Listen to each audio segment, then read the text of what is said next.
Welcome, everyone, and thank you for joining us for our webinar, I Don't Want to Die in Prison, a public health conversation with Dr. Abdul El Sayed and people who survived living in Michigan's prisons before and during COVID-19.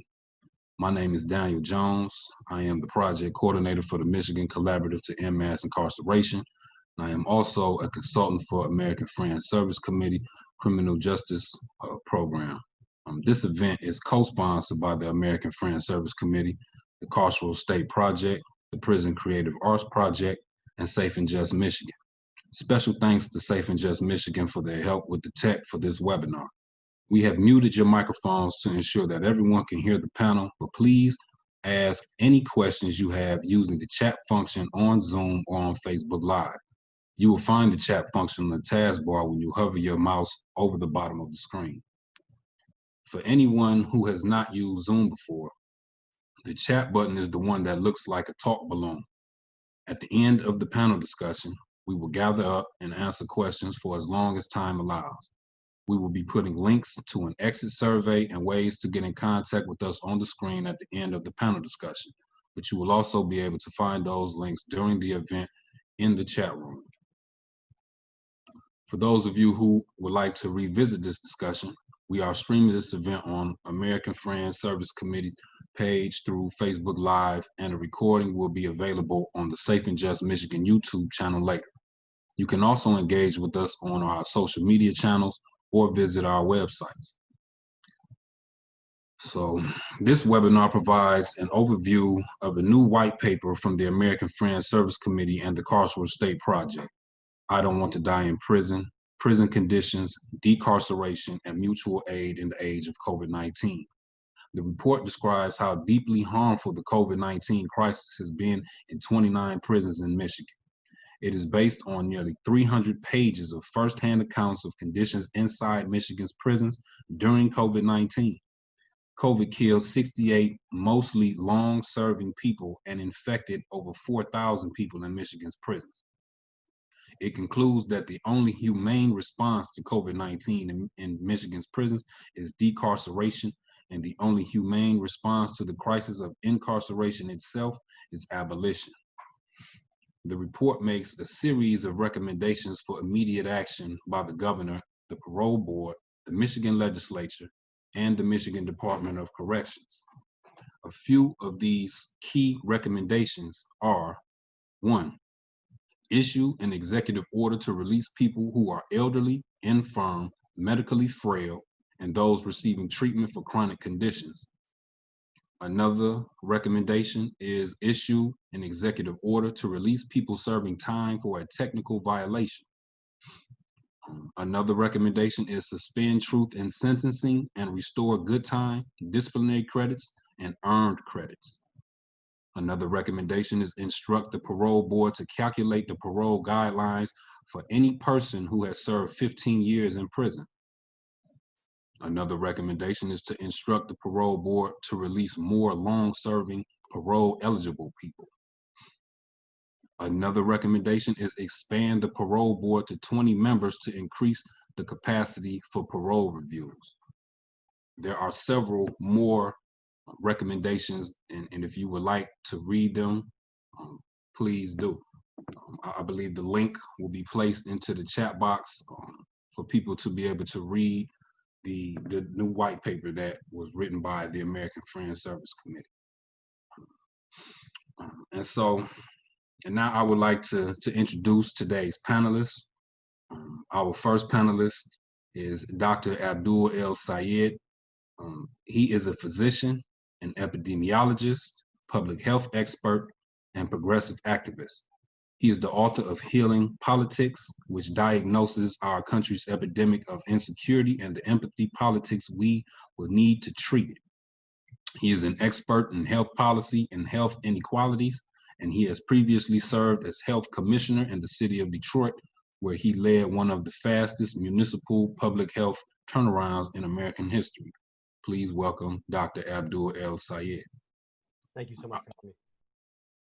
Our second panelist is LaWanda Hollister. She is a returned citizen and a resident of Washtenaw County. She served 34 years inside of the Michigan Department of Corrections and has obtained an associate's degree in general studies and a bachelor's degree in business. She is a chef who is Serve Safe certified and has been home now for 3 months and is enjoying her freedom. Please welcome Ms. LaWanda Hollister. Our third panelist is Mr. Martin Vargas. Martin is a self-taught artist whose work is eclectic in style and media. His subject matter includes social issues, portraits, and wildlife.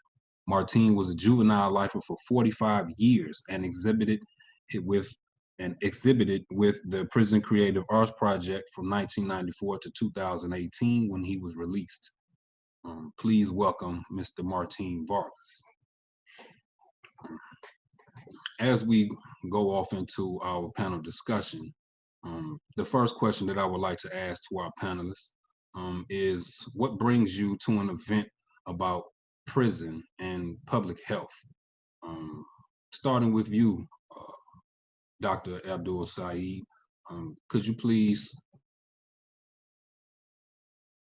share with us what brings you into this space? I want to thank all sponsors for hosting such a critical conversation. I'm really grateful to be here today because as someone who believes deeply in our government's responsibility to provide the basic means of a dignified life, public health is one of those things. And the irony when it comes to incarceration is that when our society chooses to incarcerate people, we are decidedly taking on the full breadth of responsibility to care for them.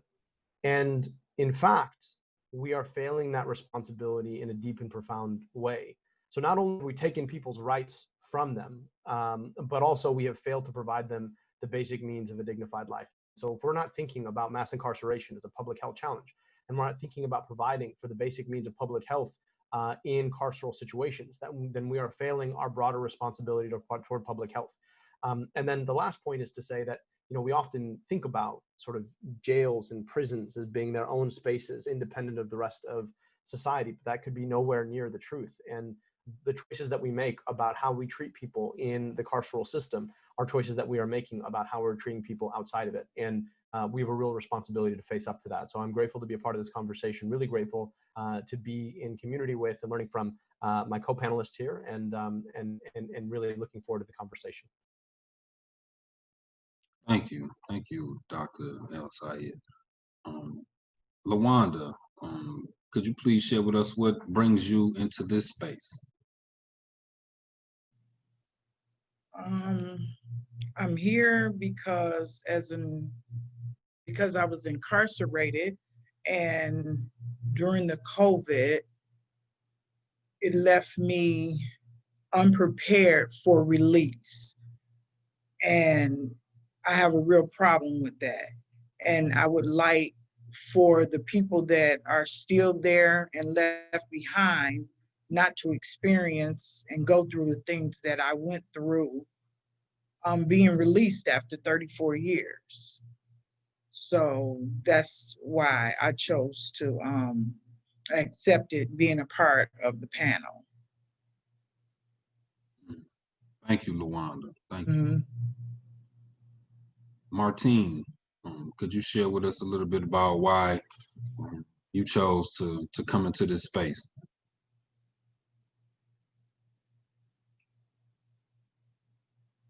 You have to unmute yourself, Martin. I'm sorry, there you go. First of all, thank you for including me among the distinguished panel that I am with right now. I was asked if I would give my insight and beliefs on a very critical issue that's going on in Michigan right now, COVID running loose inside Michigan prisons. And even though I can't speak on it because I have been home now for close to 3 years, so I wasn't inside there when COVID was running loose, I am honored and grateful for being a part of this particular panel. I feel it's about time that somebody showed real interest in what's going on inside Michigan prisons. Absolutely, and thank you, Martin. Thank all three of you for choosing and willing to be into this space. Um, the next question that I would like to pose to our panelists is, why is prison a particularly dangerous place in the era of COVID-19? And LaWanda, you being someone who was incarcerated during COVID, could you talk to us a little bit about what your experiences were like inside of the women's facility, and what made it particularly difficult for you all during this pandemic? Well, when it first began, it was unknown. No one knew really what it was about. We just knew it was contagious and that it was taking lives. So there was no system in place for such a pandemic.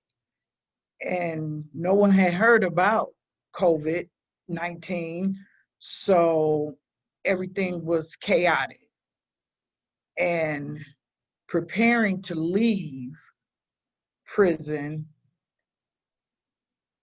having served 34 years, they don't allow you to get the necessary re-entry things that you need until weeks before you are able to leave. And as a long-termer, I simply was not prepared to come back into society because of COVID. And I was not allowed to take any classes or anything before I was released. And people were getting sick, they were dying, they were putting sick people in with the unsick people, and everybody simply became kind of rude because we didn't know what was going on. We don't want to catch it.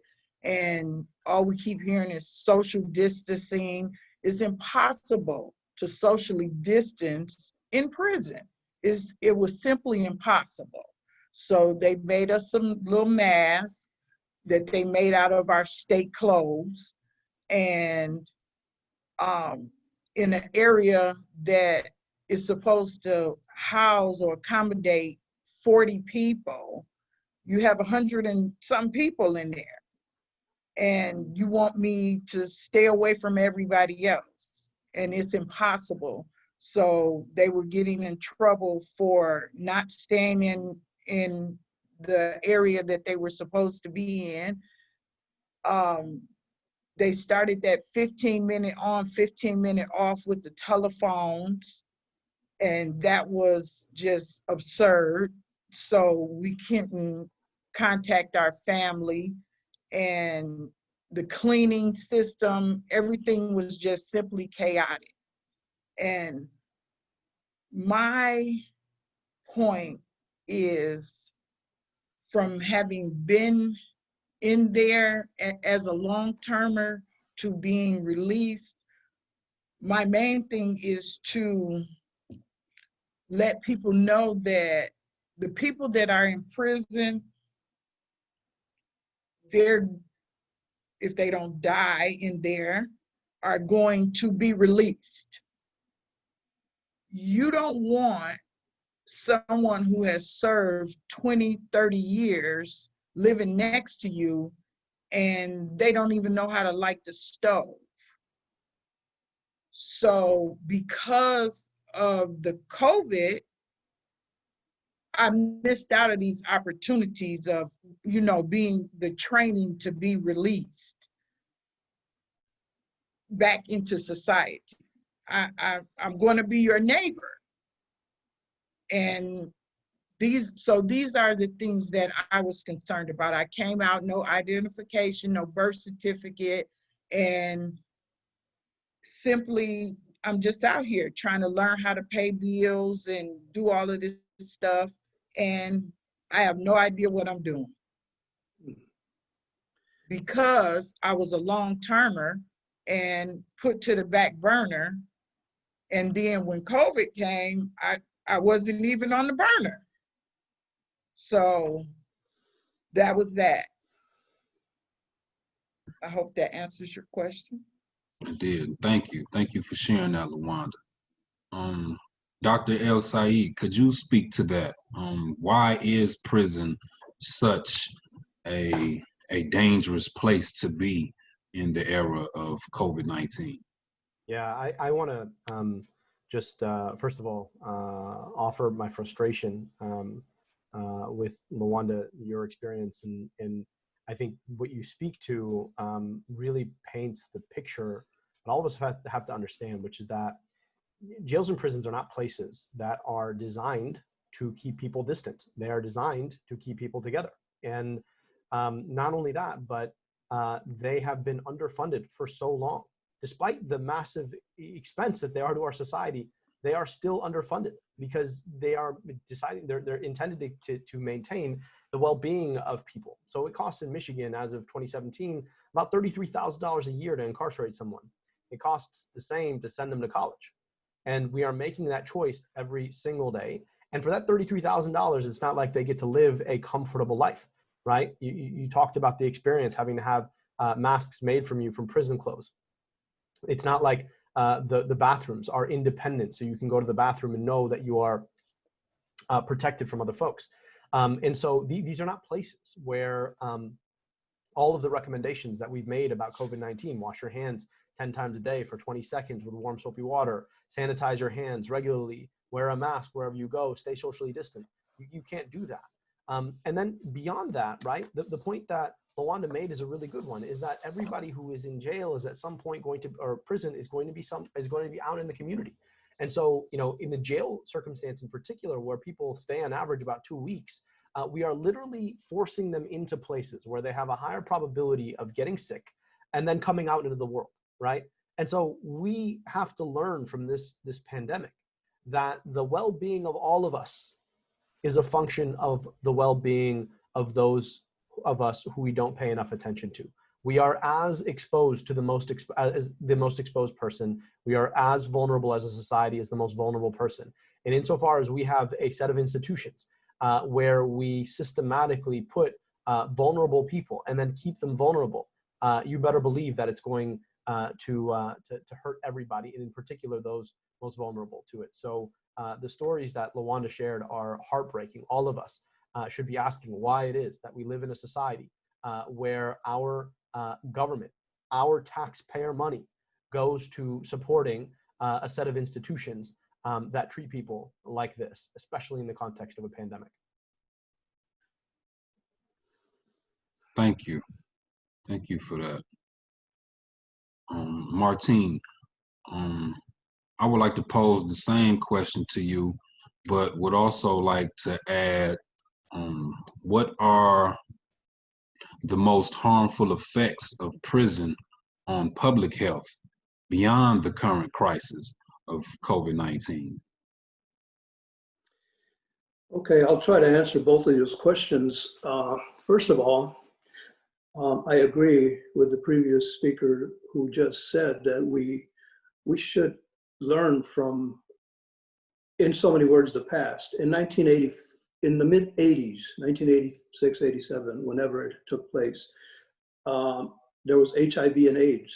The same thing ran rampant inside prisons. Everybody was afraid. Nobody knew anything about what was going on inside there, why people were being isolated, what the effects, what the symptoms were.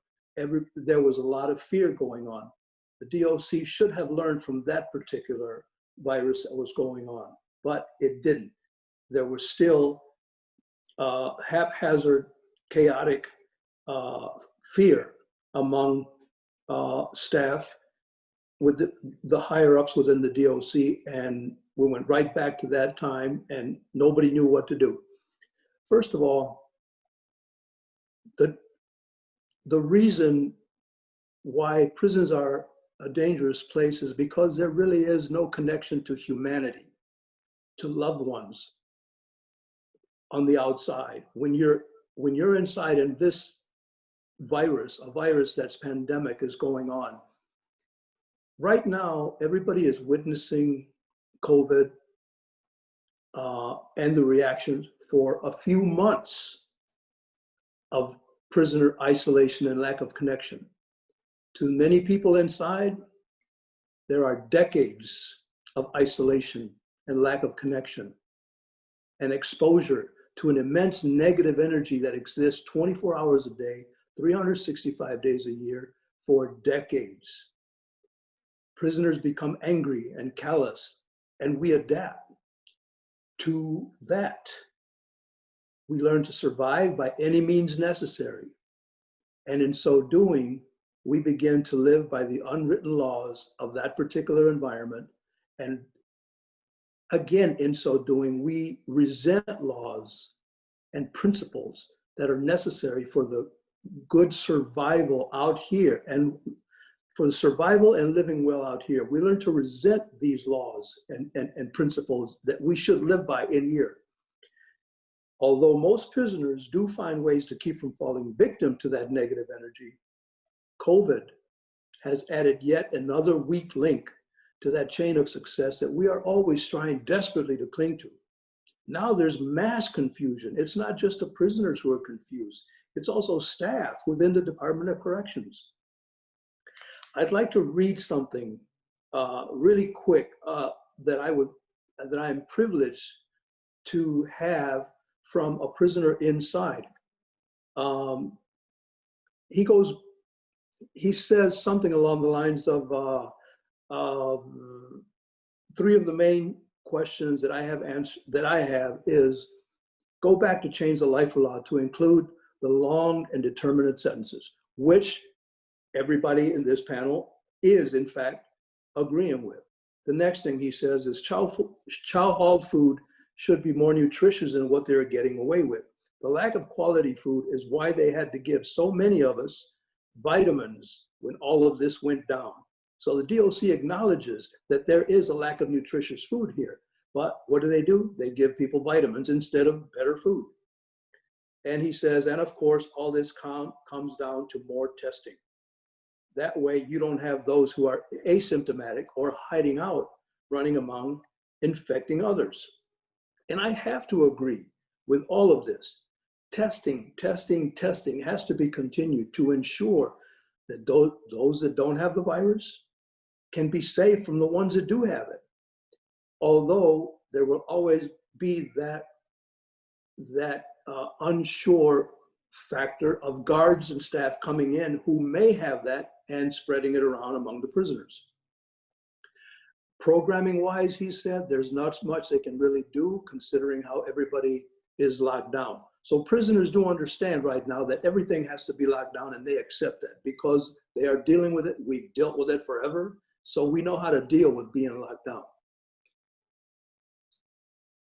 In regards to your second question, what are the most harmful effects of prison on public health? I have to, again, allude back to the guards. Guards are always speaking on how stressful it is to work inside a prison.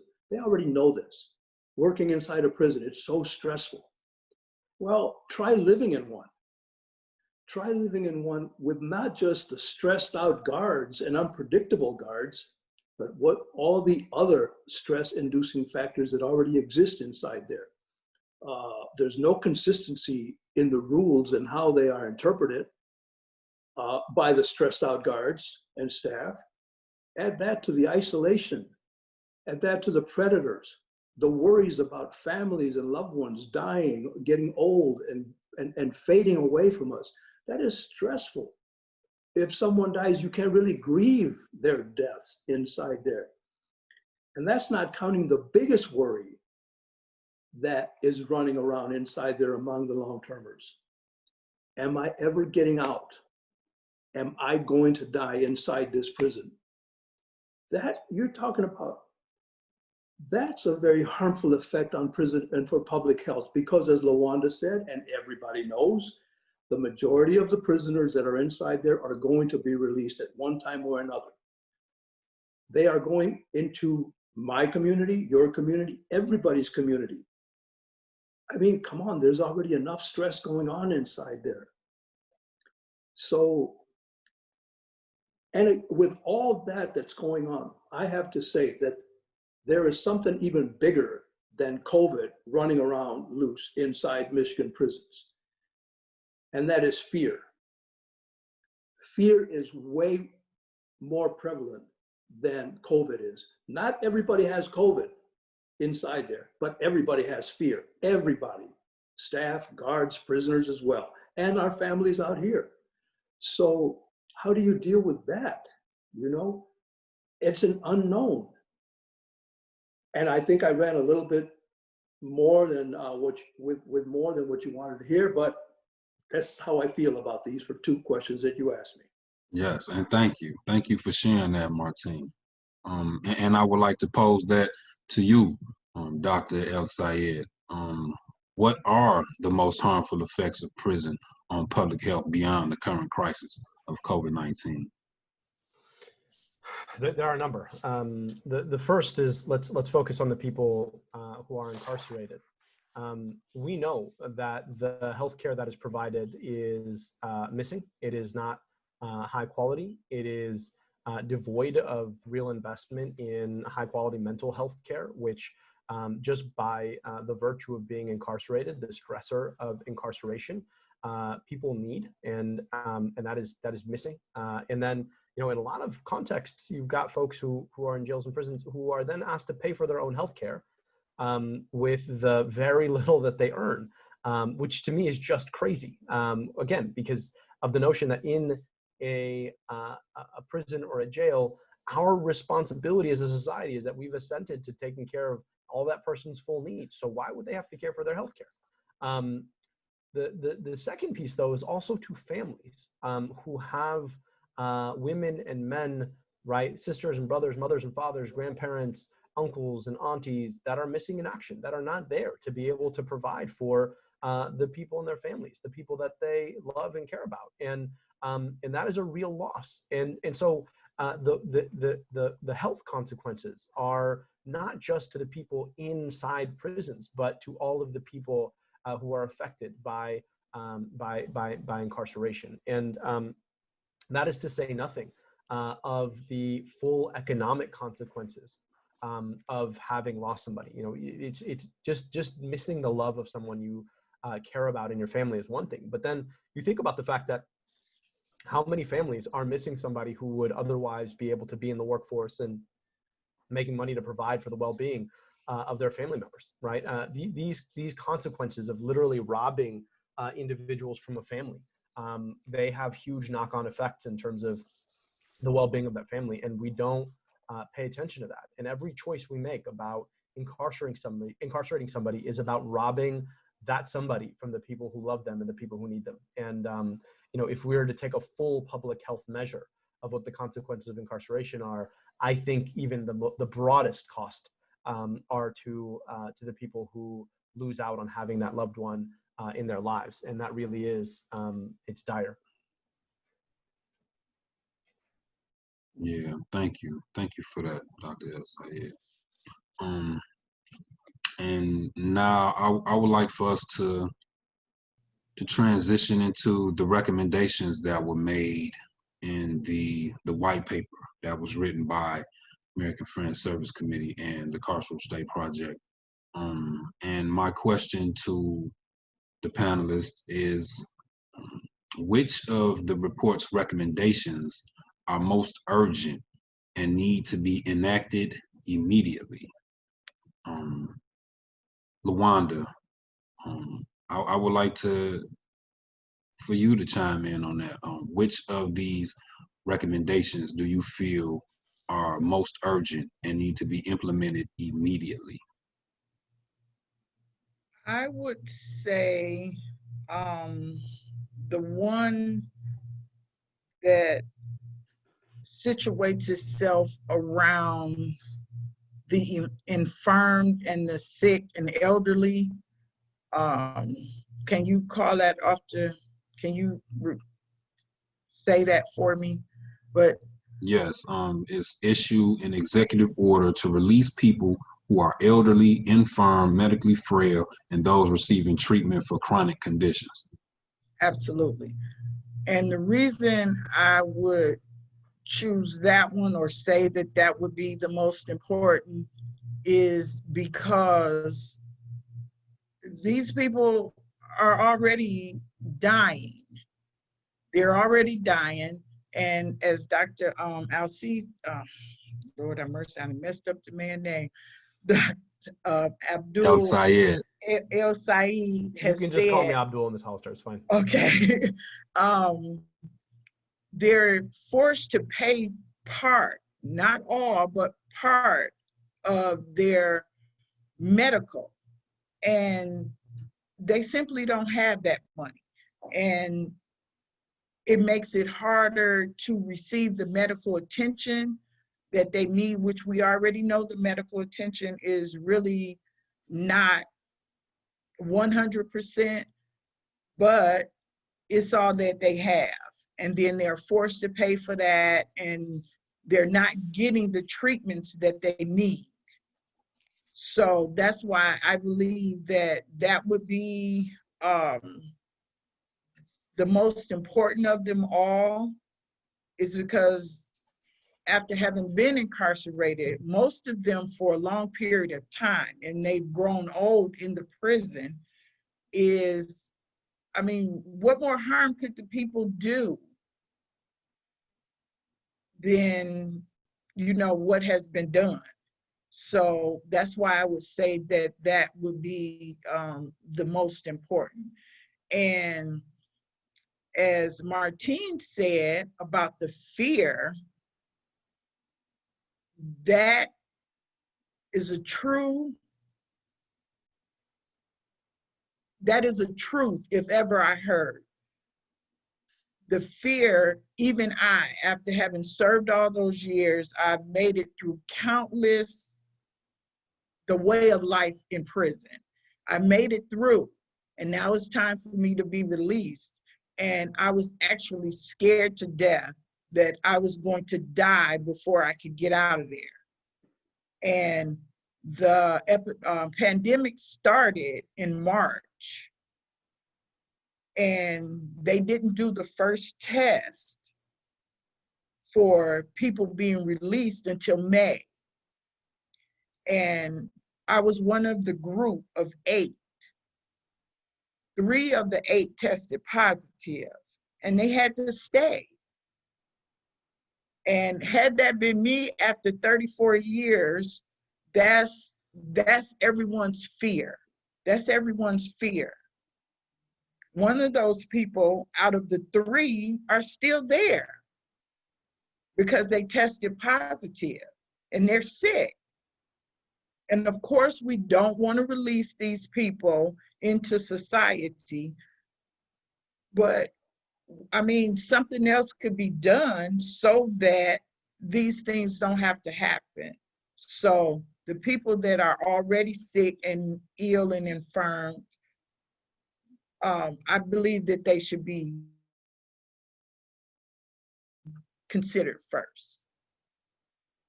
Thank you, Luwan.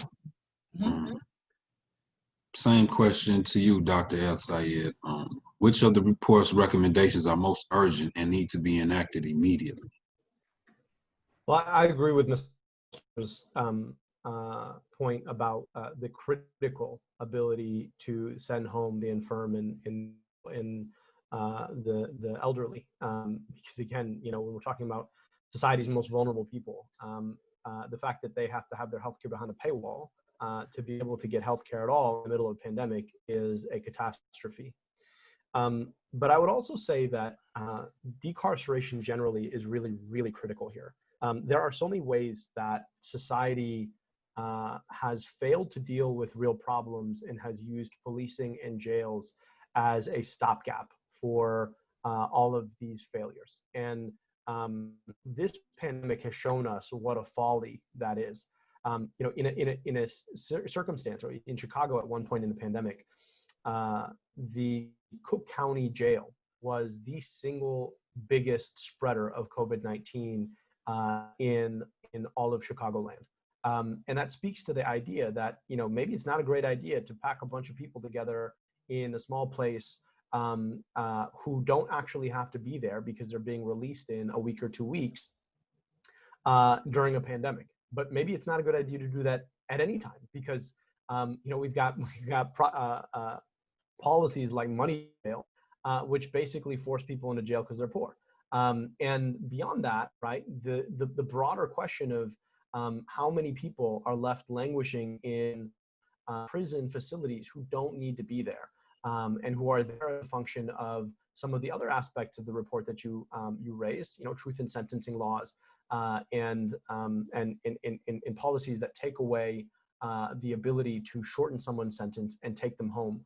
We've got to think about all of them systematically, but any and all efforts to get people out of jails and prisons and to keep people out of jails and prisons is policy that we need to be investing in, particularly right now. But this doesn't end when the pandemic's over, right? We shouldn't have to have a global pandemic to force us to find our humanity. This should just be what we do because it's the right thing to do. Absolutely. And thank you for that, Dr. El Sayed. Same question to you, Martine. Which of the recommendations are most urgent and need to be enacted immediately? Well, it seems that everybody's touching on the elderly, and I, even though I kind of agree, I have to kind of, say not really. Well, first of all, I like to say that AFSC has always been compassionate to the needs and struggles of the less fortunate based on its principles. And I believe that that's why we are here right now, because of our principles. And the report just rightly points out that the elderly and the infirmed are probably the best people to consider for release, because they are the ones with the best, the recidivism rate, the lowest recidivism rate. But even though the elderly and the infirmed are the ones that are most in need in there, a lot of, and I'm not saying to try to stop getting anybody out, especially that particular target group. But my thing is, all of these people in there have, if they have served decades inside there, they have grown accustomed and are familiar with that environment. Is it humane to release them and put them out here in a world that they are not familiar with because of their being gone for so long? A lot of these people have no home to come home to, like we associate home to be. They have little, if any, money. They have no transportation, and they are definitely not going to get a job right about now. Is that in fact what we want to do with them? I mean, release, yes, but what are you going to release them to? Is that humane to throw them out here? And I'm just saying throw because that's the way I'm looking at it. You put people out here that are in their 50s or 60s and their 70s, they are not going to get a job out here. When the 20-year-olds and 30-year-olds are finding it difficult to get jobs out here right now. That's not fair. But having said that,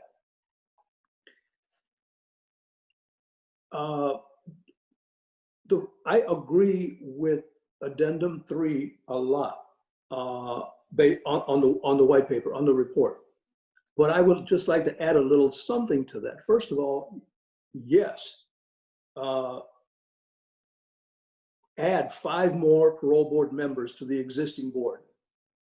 These new members should work strictly for the review of the targeted groups mentioned in this addendum, as was done under Governor Granholm once before.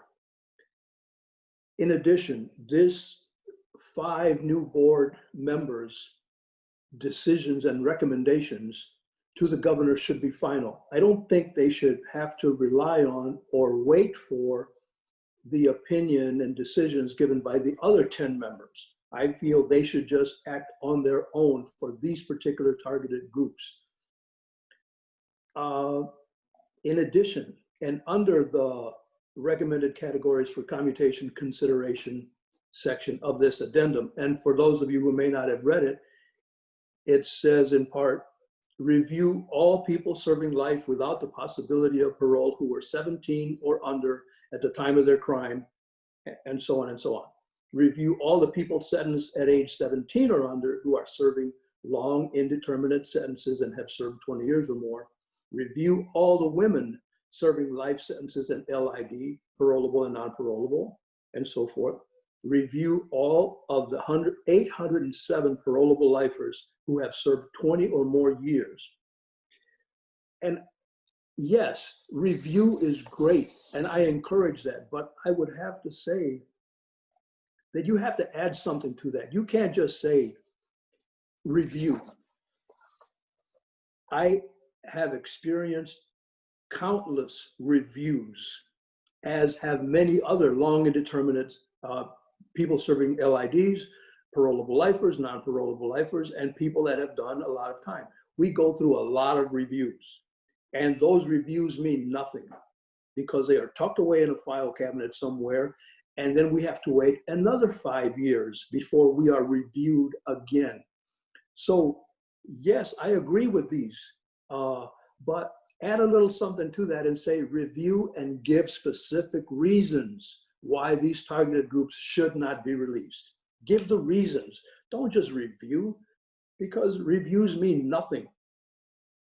They really don't mean nothing. They waste time, they waste money, and they don't do anything with them. So add, ask for specific reasons.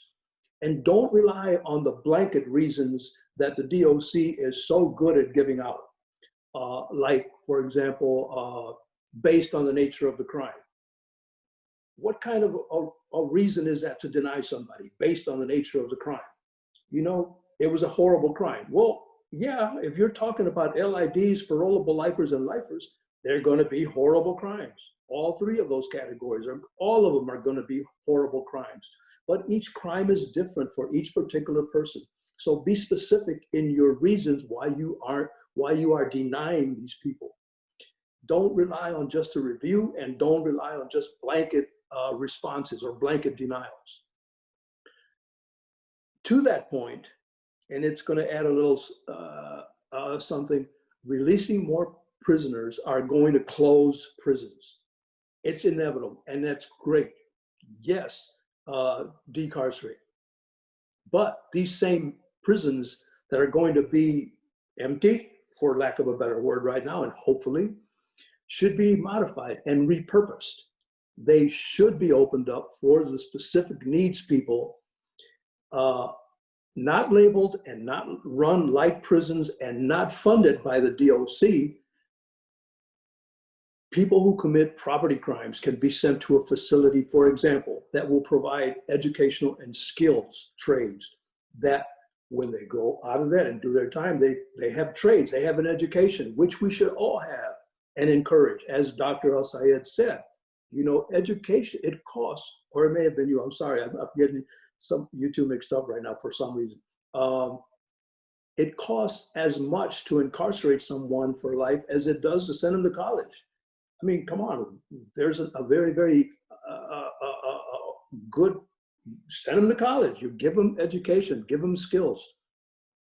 Have substance abusers, people who abuse substances, people who are chronically ill and mentally ill, send them to facilities for treatment, real facilities with real therapists, real doctors, real treatment. Not to prison to walk around and go to Medlines 3 times a day to get pills to keep them sedated and not do anything else. That's not right. The elderly who have no home placement outside of homes can be sent to yet another facility that will resemble perhaps assisted living or foster care homes for the elderly and so forth, but not a prison. Don't keep them in prison. Send them somewhere where they can pass the remaining years of their life with dignity out here in the streets.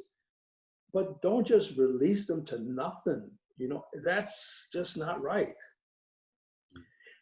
Thank you for that, Martine. Thank you for that. And I know that Dr. El-Sayed, you have a hard stop at 5 o'clock. So I want to pose our last question to the panelists. What practices, institutions, or values do we need to enact or create in order to protect our collective well-being and safety?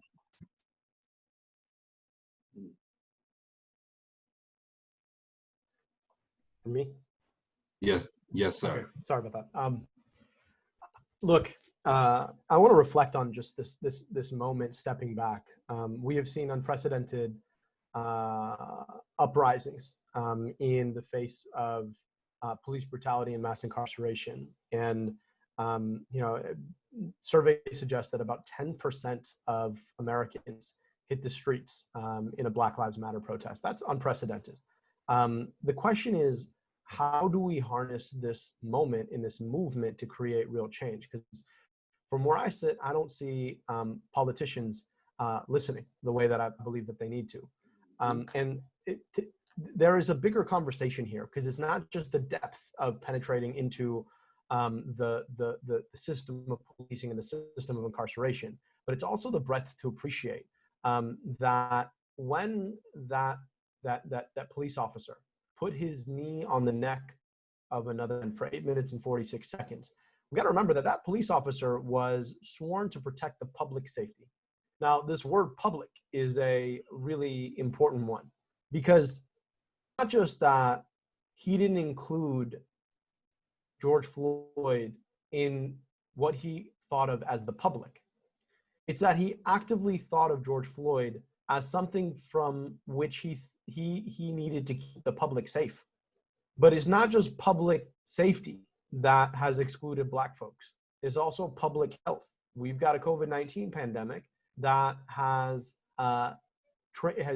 spread 2.5 times as fast, or to 2.5 times as many per capita Black Americans and Latinx Americans versus white Americans, taken 2.5 times as many Black and brown lives than it has white lives.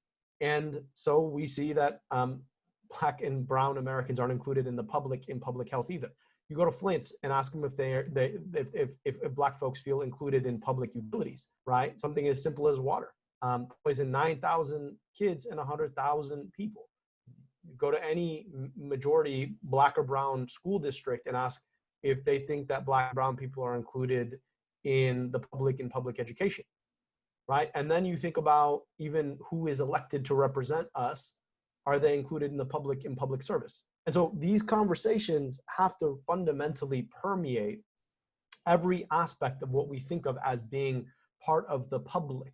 And I think when we do that, if and when we are willing to ask ourselves about whether or not we are willing to include everybody in that public, and then force our policies and our enforcement mechanisms to meet the responsibility of truly including everybody in the public, I think at that point we will start to rethink the way we police, the system of mass incarceration, the system of public education, the system of public utilities, the system of public health, all of these things that have excluded and been designed to exclude certain groups of people for a very long time. And when we do that, I think we will start to see the kinds of practices and the kinds of reforms that will solve this problem and all of the other problems that create it. Because the last thing we have to remember is that jails and policing in America are like the duct tape that people bring out to fix all the other broken systems, right? And so if we're serious about fixing policing or rethinking policing and fixing the mass incarceration system, then we've got to fix all the broken problems that lead to them, right? Where we're then applying the duct tape that is so corrosive to the lives of so many people. And I just want to end by expressing my gratitude to both Ms. Hollister and Mr. Vargas for sharing their stories and their experiences. And I believe that we need to do so much better on this and so many other fronts. And I have to say that this should redouble all of our efforts to make sure that wherever we have influence, that we are working to fix these systems so that they include all of us, and that nobody has to go through the horrors and the fears and the mistreatments of our carceral state in this country. Thank you for that, Dr. El Sayed. I'm aware that you definitely have a hard stop, but I'm hoping that maybe you could stay a couple minutes longer, because we do have quite a few questions. And I would like to pose one that is addressed to you, in case you do have to leave at 5. And the question is, what can we as everyday citizens do to support the recommendations of the report beyond writing and calling the governor? So, you know, as many folks know, I ran for governor in 2018, and I came to politics thinking that the best way to enact policy was in politics.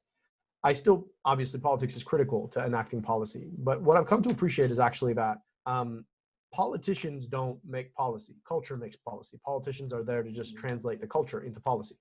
And so moving the public conversation, especially in a time like this, I think is really important. So, you know, the fact that we're having this conversation, there are 70 folks watching here on Zoom and, you know, however many on Facebook, that's really important. But using our platforms and building the public conversation is really important too.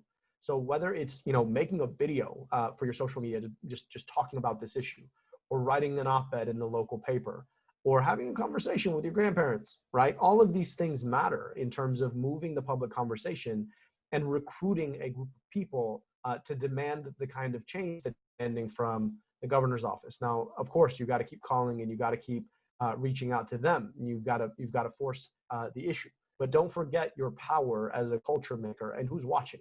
And then the last thing I'll say on this front, this is a really challenging time because I think it's challenged a lot of people's hope. And the last thing I'll just say is that one has to stay hopeful. And I'm not saying the kind of hope that's born out of some naive sense of the future, but in a grounded sense of the past and a recognition that the only way that the present and the future don't replicate that past is because good people stand up to make sure it doesn't. And if there is something that I have hope in, it's that good people are standing up to make sure it doesn't. And so, you know, we've got to join our voices together and we've got to find hope in one another. And we've got to keep driving the conversation forward. Right. Thank you. Thank you for that, Dr. El Sayed. I would also like to pose that same question to our panelists. And then we have probably like 5 minutes before we can go into our question and answer. So I would like to hear from you first, Martine, but if you could keep it to like a minute and a half, maybe 2 minutes to allow LaWanda a brief moment to respond. Thank you. But the question to you, Martine, is what practices or institutions or values do we need to create or enact in order to protect our collective well-being and safety?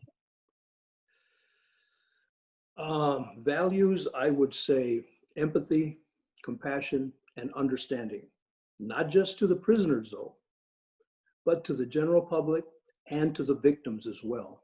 Because as Dr. El Sayed says, the public is very much involved here and we should include everybody, not just people that agree with us. We should include people that disagree with us. Implementing activities like the ones PCAP has done with creative writing program, with the art lessons inside that people are signing up for right now, letter writing campaigns perhaps, from anyone in the general public that wants to participate, because there is so much loneliness inside there right now and isolation. We should include those prisoners in reaching out to them and include them and let them know that somebody cares out here. And challenges as well. Challenge the prisoners inside to create something that they want us to do out here for them. The dangers to the public is that I believe Dr. El Sayed spoke about politics. The politics of it all is that prosecutors, judges, and sheriffs are locally elected officials. Some of them don't want to give up their power, and we know that. They have, I mean, we need to, as Dr. El Sayed said, create good legislation because of our cultures. So voting, that's one of the biggest things that everyone out here can do this year to eliminate not just the threats of COVID, but to the threats of mass incarceration. If we really want to do something, we should vote for good, progressive thinking people and elect these people into the offices. I kept it as short as I could. And thank you. Thank you for that. Thank you so much for that, Martine. Well said, by the way. And LaWanda, you spoke earlier about how difficult it was for you coming home due to a lack of preparation on the MDOC's behalf. So the question is the same, but I would like for you to focus specifically on like reentry and things of that nature in regards to what practices, institutions, or values do we need to enact or create in order to protect our collective well-being and safety. Well, I do agree with Martine, and I think empathy would be the biggest, because all of the entities of the Department of Corrections work separately, and they are only concerned about their particular area, when they all need to work together so that we can move forward. The long-term prisoners, they're not afforded the opportunities to, they learn how to live in prison. They don't learn how to live outside of the prison, which they will eventually be one day. So like myself, I came home, no identification, no birth certificate, and all of the entities were separate. In order to get my birth certificate, I had to have my identification. In order to get my identification, I had to have my birth certificate. And I had neither.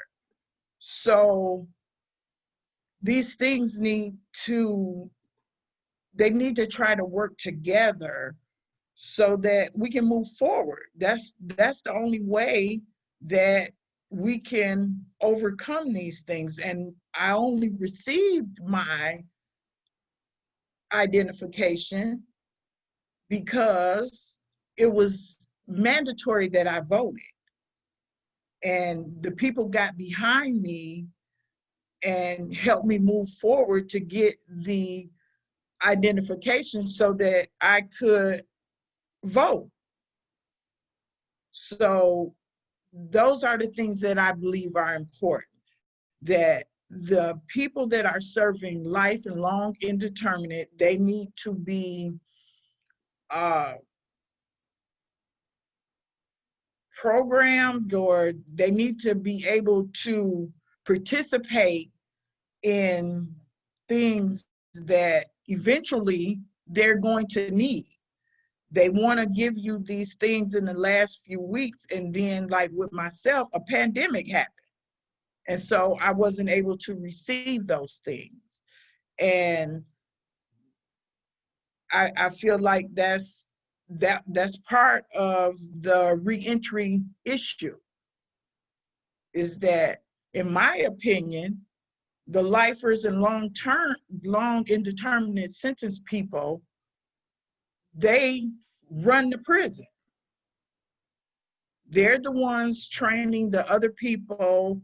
They're doing the cooking and et cetera, so on and so forth. That's running the prison. And they're not being able to be trained to move forward. Thank you, LaWanda. You're welcome. Thank you, Martine. Thank you to Dr. Abdul El Sayed, who had to leave at 5 o'clock. Thank you to all of our panelists for participating in today's webinar. And now we would like to go off into our question and answer segment. Because Dr. El Sayed has left, these questions will be for you, Martine, and for you, LaWanda. So our first question is, how is the crisis impacting employment of the incarcerated, and therefore the ability to afford co-pays, food, etc.? LaWanda or Martine, if either of you would like to take a shot at that.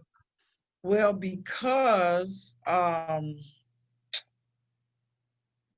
they're not allowed to work, which they call details, which they don't have any details because the prison is locked down. The prisons are locked down. So they're not allowed to work. So therefore they have no income, and they're not getting any stimulus or anything like that in there. And then the family on the outside, they're not working, so they can't afford to send money. So therefore they have no ability to be able to afford the things which they were already only getting sporadically. They really have no ability to get those things now at all. I have to agree with Lawanda. For the people that are fortunate to have somebody out here to give them a few dollars here and there when they can, it means a lot. And to go to healthcare and give up $5 every time you go to healthcare for copay, I mean, that's taken away the few dollars that they're getting from the families out here. Absolutely. And not everybody is fortunate to do that. But I'll give you one incident about money, involving money and stuff. This guy had COVID symptoms, and all his friends were telling him, go to healthcare, go check in, go tell them what your symptoms are. And the guy was determined that he was not going to tell anybody until he received his store. Store day is, you know, it differs among the prisons, but store day means you get the store that you ordered a week or so in the past, and now here come your goods. Well, before store day came along, because he did have COVID virus, the man died. I mean, come on. How does money impact? I mean, you die for a few dollars worth of Zuzus and Wham Whams, ramen noodles, you know, and coffee, because you're afraid that somebody's going to take your store goods, or you're not going to receive them until 4 weeks from now. It's hard to talk about that one. Absolutely. Yeah, and thank you both for answering the question. Another question is, what are some steps that we can take to address the epidemic of fear in prison and among families with incarcerated loved ones?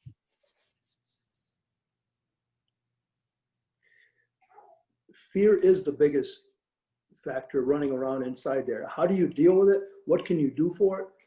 Again, you know, try to create something that everybody can participate in. And I know that programs are not functioning inside there. So we can't create any programs for this. But again, PCAP has in fact is involving prisoners inside there to participate in creative writing programs. Everybody inside prison can write. We should encourage them to write. Everybody should encourage them to write. I don't care if it's a poem, a short story, a fear, a dream, a bunch of babbling words, you know, cuss somebody out. It doesn't matter. Just write, you know, and communicate with somebody. You're going to get something in return. That's a good poem. That's wow, I didn't know you felt like that. Or that's a hell of a dream. Or come on, that's a stupid fear. You can do this or that. But I think they need to be engaged, because right now there is so very little engagement, and so much is going on in their minds about the fear that's going on. People outside, the families, the friends have to step up and write a letter, send a card, so that they know that somebody out here does exist for the most part, and that somebody out here does care. Get them involved, get them stimulated in any way that we can. You know, come up with something, awards, monetary or whatever, for the best poem for everybody to write, you know? I don't know. I mean, fear has to be, you know, so we have to do something to quell some of that fear inside there, to let them know that it's going to be over pretty soon, you know? And I don't mean by death. I mean, sooner or later, this will pass, and everything will not come back to normal, but it will subside and everything will be less stressful. Yeah, thank you. And I definitely appreciate your points and your comments. And I would like to just tweak that question a bit when I pose it to you, Lawanda, because what it sounds like you're speaking to, Martine, is to subside fear, you have to inspire hope. But even with that said, Lawanda, I would like to ask you, how do we inspire hope to people inside of prisons during this pandemic moving forward? Well, hope is the only thing that the people on the inside have. I hope something's going to be different today. I hope, there will be a change. I hope. It's the only thing that keeps people alive. But I have to agree with Martine that it's the fear, which means we need the empathy, because if they have no, they can't participate in any of their religious activities. They have no activities at all. Their visits, they have no visits. The phone calls are extremely limited. And so it's extremely hard to be able to try to instill that calm in them, because they don't have anything except for social distancing, which they can't do. So that's very hard to say, and I really don't know how that would be, because even in talking to people on the phone about the COVID, you can get in trouble for that. Because why are you asking so many questions about COVID-19? Do you have this? So now they want to come in and get you and test you because you've asked these questions.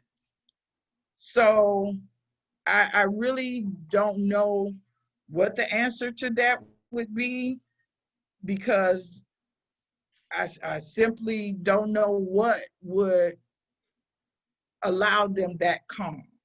Right now they have nothing.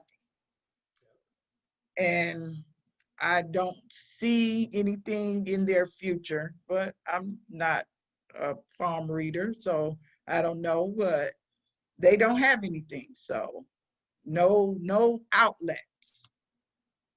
And the best thing to do would be to release them.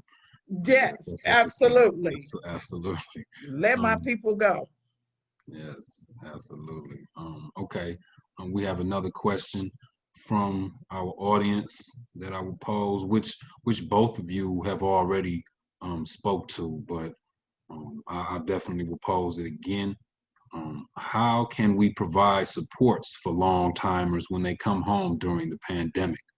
What specific supports do people need before release and after they come home? Again, both of you have spoken very well to this point, but please, again, would you reiterate? I believe what I need and what I've needed since I've been home is understanding. I simply do not know. I know you told me this, how to cut the computer on, and I know you told me this, but I simply don't know. I haven't been here and grew up with that. I was a juvenile offender, so I went in at 17, and I grew up in there. I didn't have these gadgets and different things in there, and now I'm out here and I simply don't know. So I need patience and understanding, and I need for you not to feel like I should know that. I simply don't. I thought I paid my telephone bill. I really truly thought I paid my telephone bill. I did all the steps that were shown. And when I was with the youth juvenile, the group on Youth a camping Justice trip. Fund? Yeah, the Youth Justice Fund, a camping trip, they cut my telephone off. And they said I didn't pay the bill. What? I did pay the bill. But I just simply don't have these things enriched in me as you do. So I need for you to be patient and to understand that I just, I'll get it. I'm not slow, maybe I am slow, but I'm not retarded. So that's, I just be patient. Be patient. Have a little understanding. Yeah. Thank you, Lawan. Yeah. Martine, would you care to address how we can provide supports for long timers when they come home during this pandemic, and what specific supports do people need before release and after they come home? I was laughing when Lawanda was talking because I know some of those things personally as well. So you're not alone there, girl. But things that they need, I mean, you can put me in any prison anywhere and I will know how to survive in those prisons because I know that. I know that world. You put me out here and I'm going to stumble and crawl and get lost. Getting lost, I get lost a lot. I don't mind it because I have the opportunity to travel. So I don't mind getting lost. I'll find my way back. It's a journey. It's fun. But what do you prepare? What do you give them to prepare? Let them know that what they think is going to happen is not. There are so many other factors that are going to take place. There are so many other things that are going to take place. The best thing they can do, though, I don't care who you are, the best thing you can do is prepare yourself.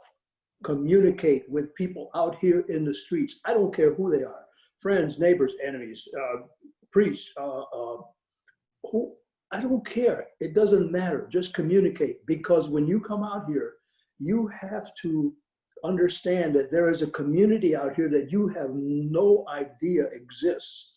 You can walk down the streets, which I do a lot. Walking down the streets and people wave at me, they say hi, they this and that, they smile. This is all new because that doesn't happen inside. People don't wave and say hi, how you doing, or how are you? It is an amazing trip to get into and to get used to, because you don't expect people to welcome you with open arms and treat you like a normal human being, which we are not in that abnormal environment of prison. We get so adjusted and accustomed to that, that coming out here and doing normal things that you and everybody else does, they're not normal to us, as Lawanda alluded to. Going in the kitchen and grabbing a knife, to cut slice some bread with, or cut some tomatoes with, that's, I mean, in prison, you can't even look at a knife, much less hold one and use it for whatever. So there's a lot of things that you have to get used to.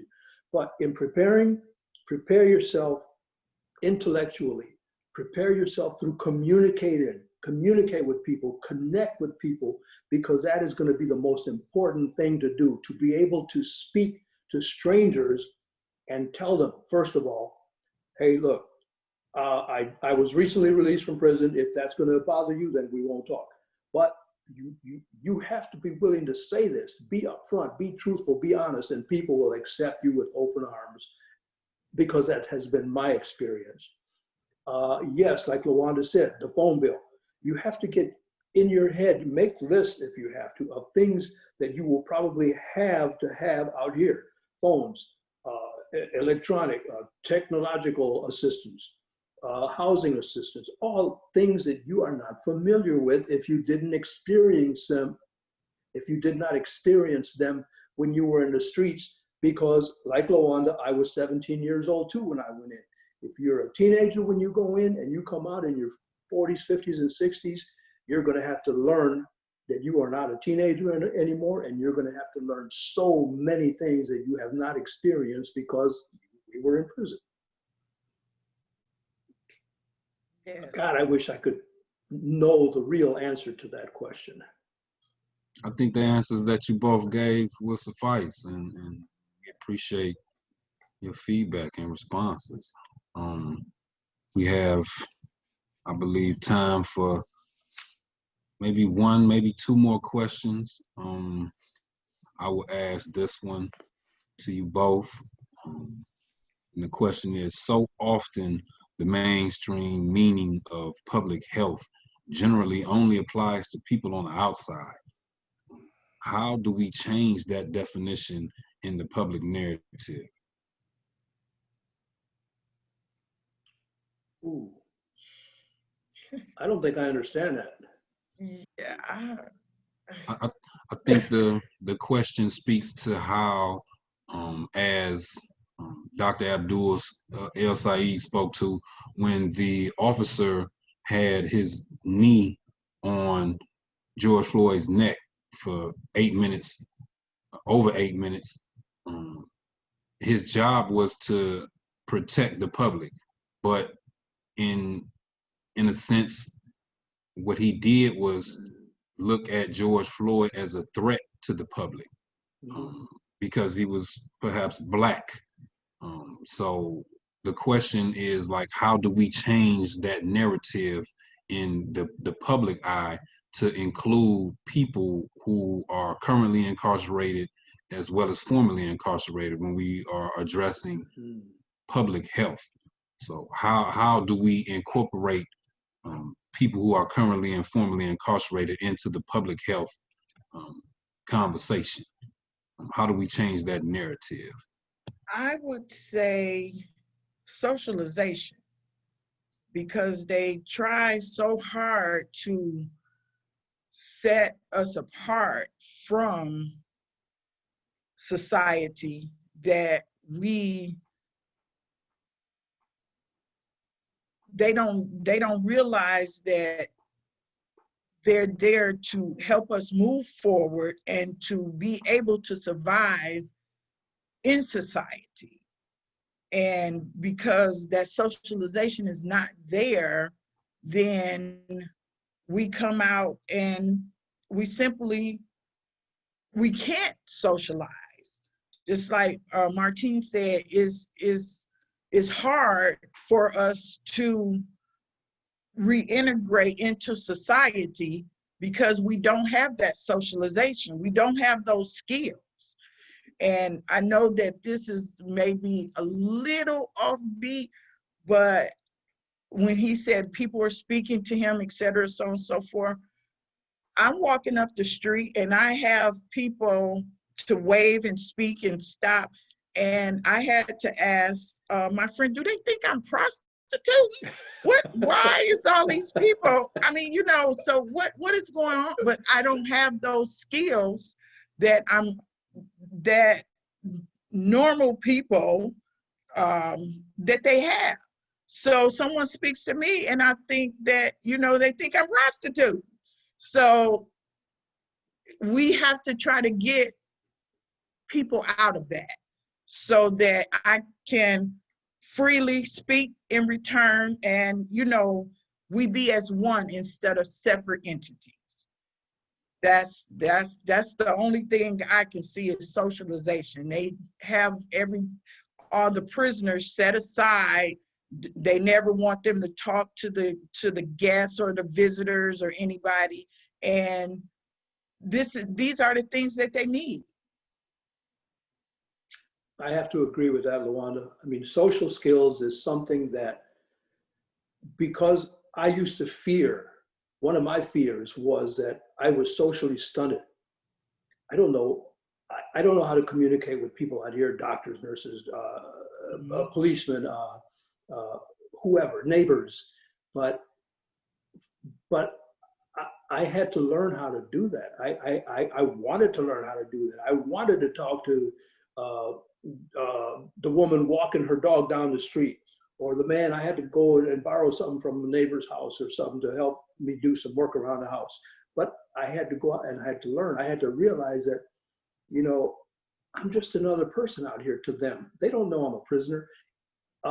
Social skills are probably the most important thing that we need to learn inside, that nobody teaches us. Because as you said, we can't talk to guards like they're human, or they can't talk to us like we're human, because then there would be that, what do you call that? What's that term you can get a ticket for? Familiarity.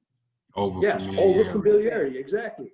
You can't say, hello, how are you? How have you been? How, you know, how's your family? How's your dog? Whatever. Oh, you're getting overly familiar, and you get a write-up, and then that goes against you when you go see the parole board. That's stunting social growth. When you come in prison as a 17-year-old, as a 20-year-old, whatever, 21, 22, and you are told that you can't talk to a guard, well, you're going to learn to not talk to anybody except prisoners. And I mean, that does not work. We have to be able to communicate, as we're doing now, with anybody and everybody, or else we'll come out being suspicious of everybody and anybody. And you know, I don't know. Personally, I like people. I don't mind going outside and kicking it with whoever it is. If they look me in the eye, I'm talking. If they don't look at me in the eye, then they don't want to talk. So I leave, just keep on stepping. But in regards to the medical profession, the healthcare, we have to be able to communicate our health issues. When I first came home, I didn't know that I had as many health issues as I, ended up having. I needed new glasses. I needed new ears. I needed dental work. I needed, I didn't know it, but I was tore up from the floor up, as they say. But I got fixed. I got well. I got better. Because I had to learn how to talk to people, and I am so fortunate to have people in my life that care about me and love me so much that they can teach me these things. I am fortunate beyond any dream that I could have had. But there are people inside here who don't have those things. They aren't as fortunate. So I feel for them, but I can't reach them. And I just hope that they really, really learn how to communicate and go out and learn how to communicate with people. But how do you get the healthcare people out here to, they're not looking at us as if we're criminals and prisoners. They don't know we are unless we tell them. So we should just ease up on that, paranoia that we have and just talk to people like we want to be talked to. Mm-hmm. Thank you, Martine. Thank you, LaWanda. Thank you to all of our panelists for joining us today. Please do us a favor, and as we close out this webinar, please answer our exit survey, which will be included in the chat box. Just give us some feedback so we can help just with our logistics and our webinars moving forward. American Friends Service Committee, the Carceral State Project, the Prison Creative Arts Project, and Safe and Just Michigan, thank you for participating in today's events. On the screen, we have included several ways that you can keep in contact with all of our co-sponsors, and we look forward to connecting with you soon. Again, thank you to our panelists, and thanks again for everyone participating in today's panel. Peace and love to you all. Thank you.